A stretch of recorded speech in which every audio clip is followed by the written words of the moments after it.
Buenas noches con todos. Quiero agradecer a los organizadores, en la persona de la doctora Mariela Casanova, por la gentileza de compartir esta mesa tan interesante, tan importante, con instituciones tan relevantes para el desarrollo del tema que nos convoca, que es el dinero electrónico.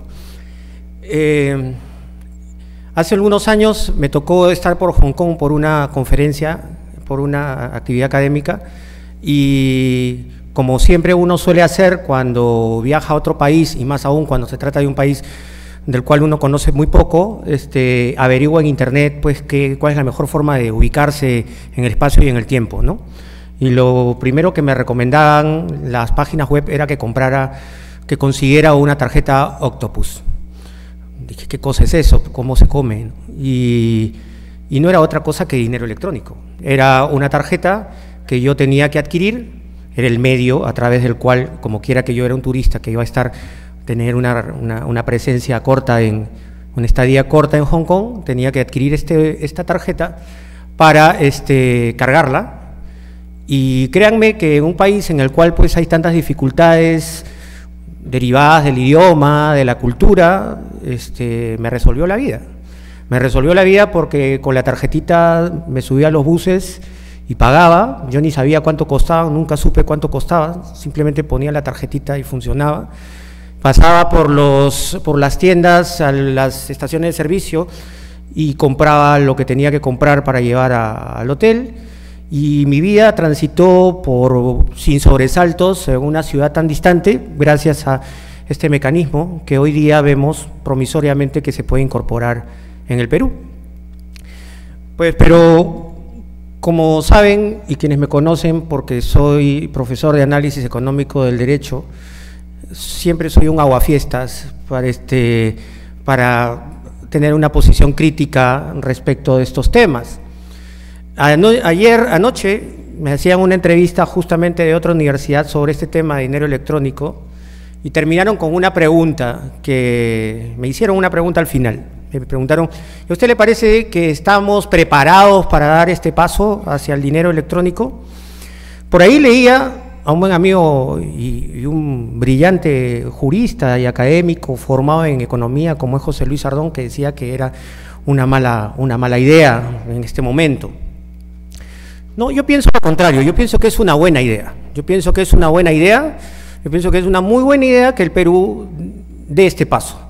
Y pienso que es una buena idea que nos acostumbremos a ser pioneros y avanzar en estos temas.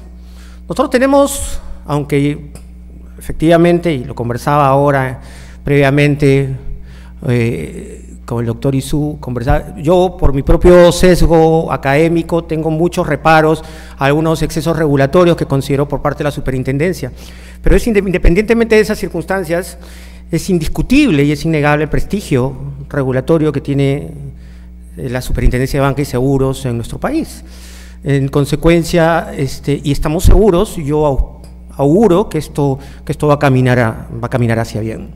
Sin embargo, hoy trataré de hacer algunas reflexiones críticas, más que críticas, marcar algunos acentos sobre lo que yo considero que deberían ser algunos temas que deberían particularmente considerarse a los efectos de ver este tema. Pero insisto, yo creo que es un buen paso, yo creo que nosotros tenemos que comenzar a avanzar en estos temas, y creo que la norma, si la vemos en su integridad, se plantea un desafío muy grande, pero de la misma forma creo que y creo que esa es la principal virtud, creo que se ha planteado un horizonte bastante modesto, en el sentido de configurar claramente lo que queremos y lo que vamos a entender nosotros como dinero electrónico.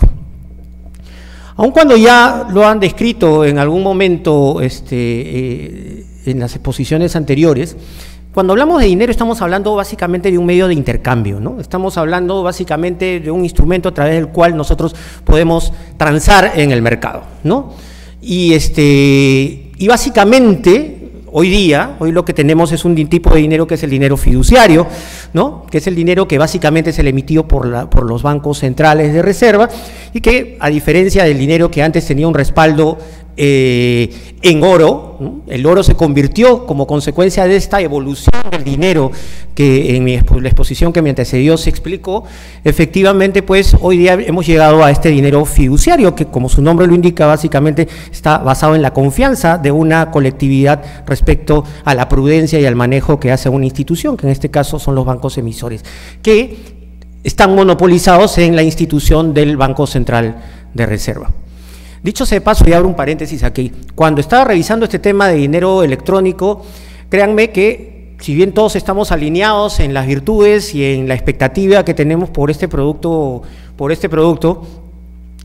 nosotros podemos encontrar también opiniones de las más folclóricas, ¿ok? Yo he encontrado cosas verdaderamente dignas de Stephen King, ¿no? He encontrado cosas absolutamente delirantes. Desde personas que piensan que esto es el fin del mundo, en que vamos a llegar al gran hermano, en que esto es un mecanismo más a través del cual el poder va a dominar el control de todos y todos estaremos vigilados sobre cuánto dinero tenemos, hasta pasando por otros que consideran que esto es un gran riesgo que al final va a desplazar a la moneda de curso legal para convertirse en un mecanismo que al final va a ser expropiado por los particulares y que al final los costos derivados del uso del dinero electrónico se va a convertir en un impuesto encubierto que será pagado directamente a los operadores privados que oligopólicamente controlarán el mercado. Cosas absolutamente delirantes cuando nada de eso por allí está, sino lo que estamos básicamente es ante una figura que tiende a seguir en la línea de la evolución de lo que ha sido el dinero, ¿no? Y que claramente se expresó en la conferencia que me antecedió. Porque de hecho el dinero en realidad más que un documento, un bien, es una cualidad que tienen ciertos objetos para ser transigibles los bienes y los servicios en el mercado. Y esa cualidad se va adquiriendo y se va potenciando en la medida que conseguimos bienes que por su naturaleza sean más transigibles. De tal suerte que esta evolución y este acompañamiento que tenemos en la tecnología tiende a facilitar justamente que este medio pueda ser utilizado justamente para instrumentar ello. Pero entonces, si estamos hablando de tecnología y esto, queda claro que no estamos discutiendo nosotros la generación de una nueva moneda paralela a la que conocemos como la moneda de curso legal, básicamente por la obligatoriedad de su aceptación como medio válido de pago y medio extintivo de las obligaciones, sino que estamos refiriendo básicamente a una nueva idea para los efectos de generar un concepto a través del cual se puedan hacer las transacciones. Y esa es la idea con la que tenemos nosotros que interpretar y leer el sentido del dinero electrónico en nuestro país. El dinero electrónico en nuestro país, entonces, no constituye, como lo planteaba, una privatización del dinero, sino lo que plantea es básicamente un medio a través del cual, sustitutoria o alternativamente a la forma convencional a través de la cual hacemos nuestras transacciones en dinero, tenemos un mecanismo más eficiente, más fluido, a través del cual podamos hacer esas transacciones, para lo cual nos valemos del avance tecnológico. Pero en todo lo demás, en la medida que este dinero electrónico va a ser convertible a la moneda de curso legal única que tenemos en nuestro sistema, estamos hablando básicamente de un mecanismo instrumental a través del cual nosotros vamos a poder llevar adelante nuevas transacciones. Esta idea guarda coherencia entonces con lo que hay una de las finalidades principales que en ambas exposiciones que me antecedieron y en las exposiciones anteriores se habló y que yo quisiera detenerme justamente por mis desviaciones, por mis derivaciones y mis sesgos naturales originados por mi formación en el análisis económico del derecho, y que tiene que ver con un tema significativo que es el de los costos de transacción.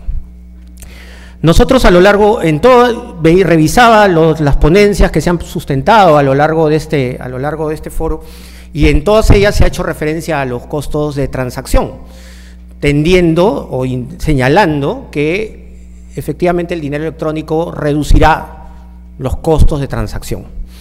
Y quiero detenerme un momento en eso, porque finalmente, si es que coincidimos todos en en el espíritu de lo que es el dinero electrónico y hacia dónde apuntamos, y si adicionalmente a eso le queremos dar nosotros un fin o un objetivo de inclusión social, pues entonces tenemos que tomar particular atención en si efectivamente esa finalidad se puede cumplir o no, y si se cumple, o qué necesitamos más bien para que esa finalidad se pueda cumplir.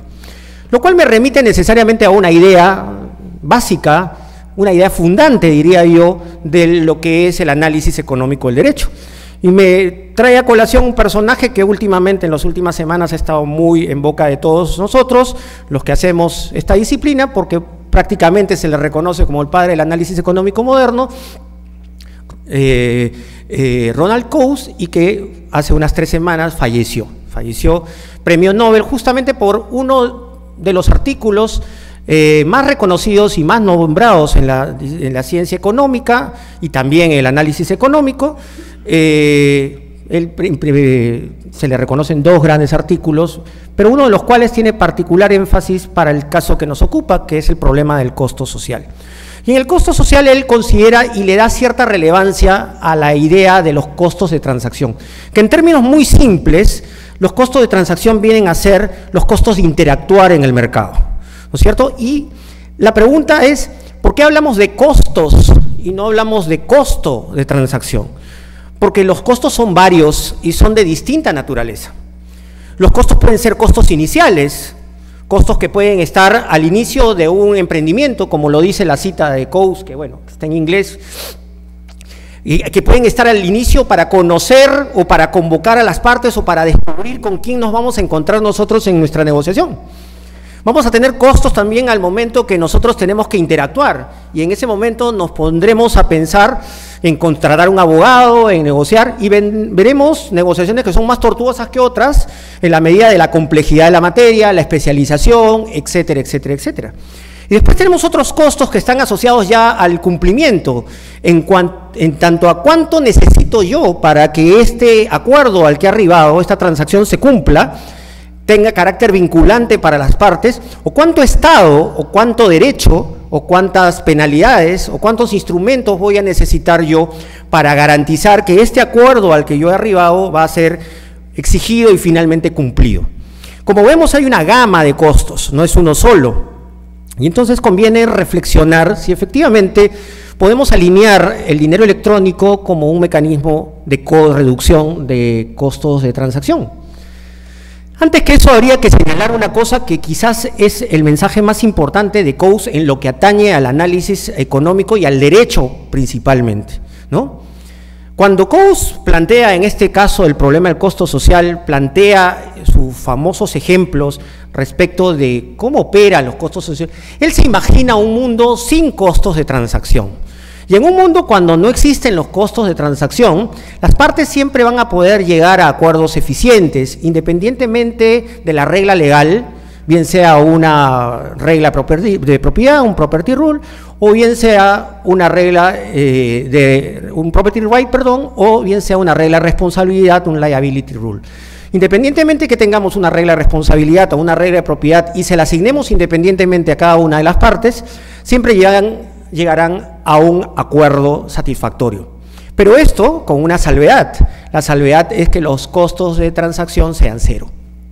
Pero como no escapará del conocimiento de todos ustedes, los costos de transacción 0 prácticamente no existen. Y como los costos de transacción no son ceros, entonces sí, la regla legal es relevante. La regla legal es relevante porque el derecho coadyuva, y en muchos casos, así como coadyuva la reducción de costos de transacción para que las partes lleguen a acuerdos más eficientes, el peligro y el riesgo latente es que la ley también, lejos de generar costos de transacción bajos, tienda a incrementarlos. Entonces la pregunta es, ¿nuestra legislación, nuestro régimen, nuestras normas se orientan en esta línea a incrementar o reducir los costos de transacción?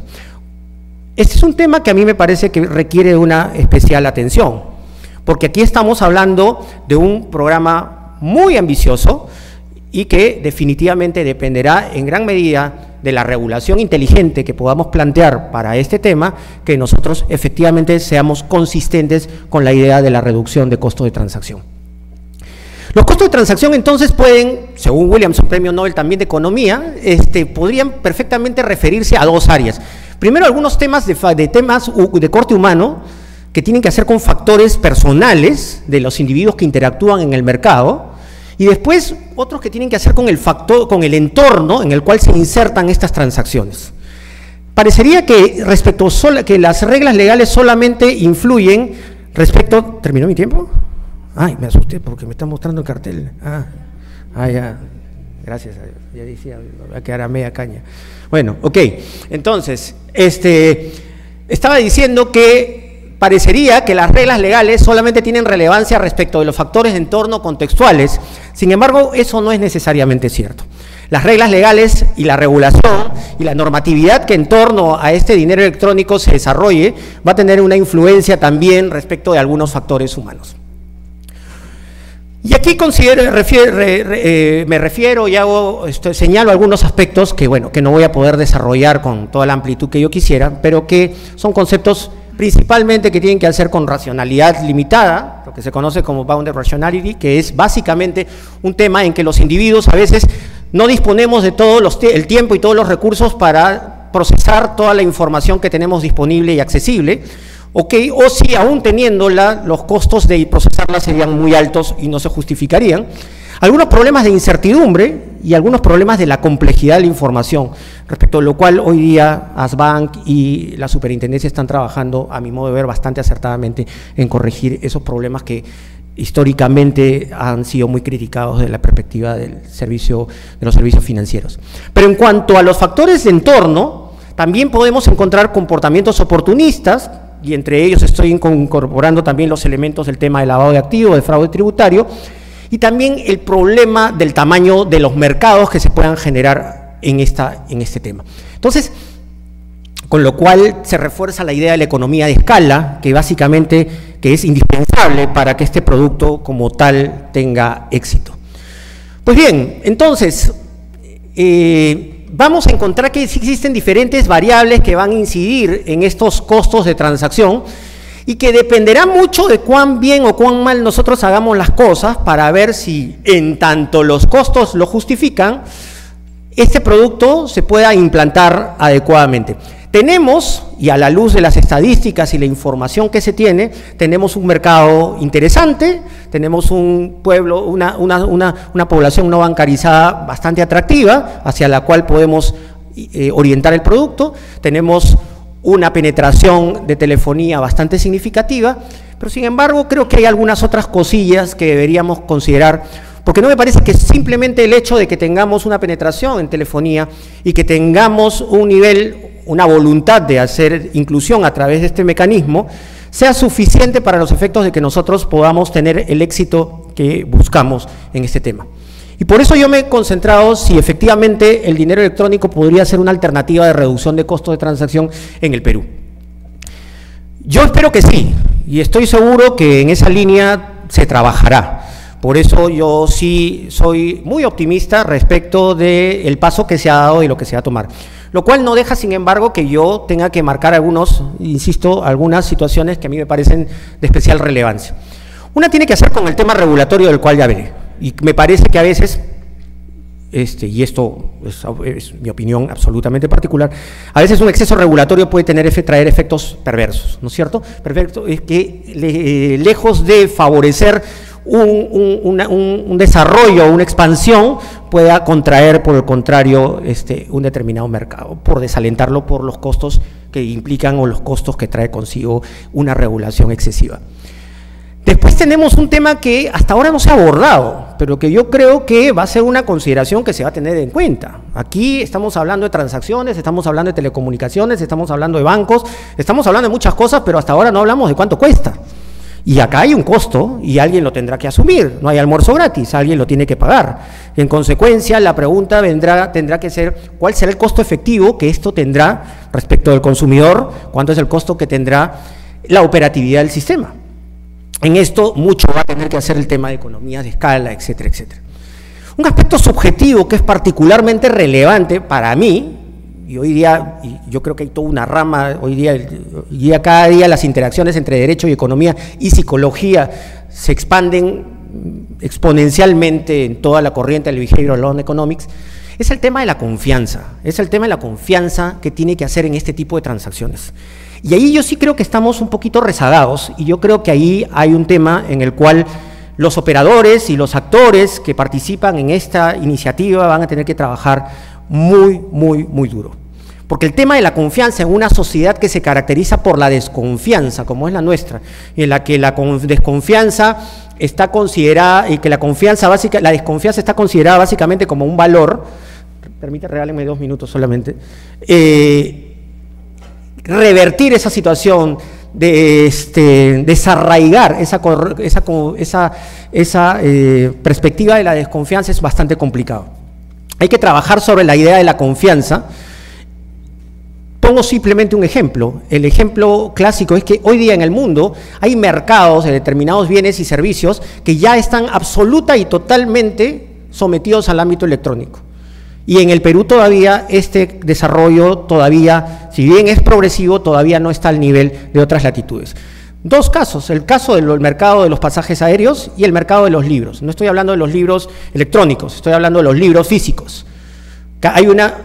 Los libros físicos, cada día hoy día en el mundo, las librerías están desapareciendo, no porque hayan menos libros, sino porque los libros se transan a través de las librerías virtuales y de ese mecanismo. En el Perú todavía existe una renuencia muy fuerte al uso de la Internet para hacer transacciones comerciales porque se desconfía.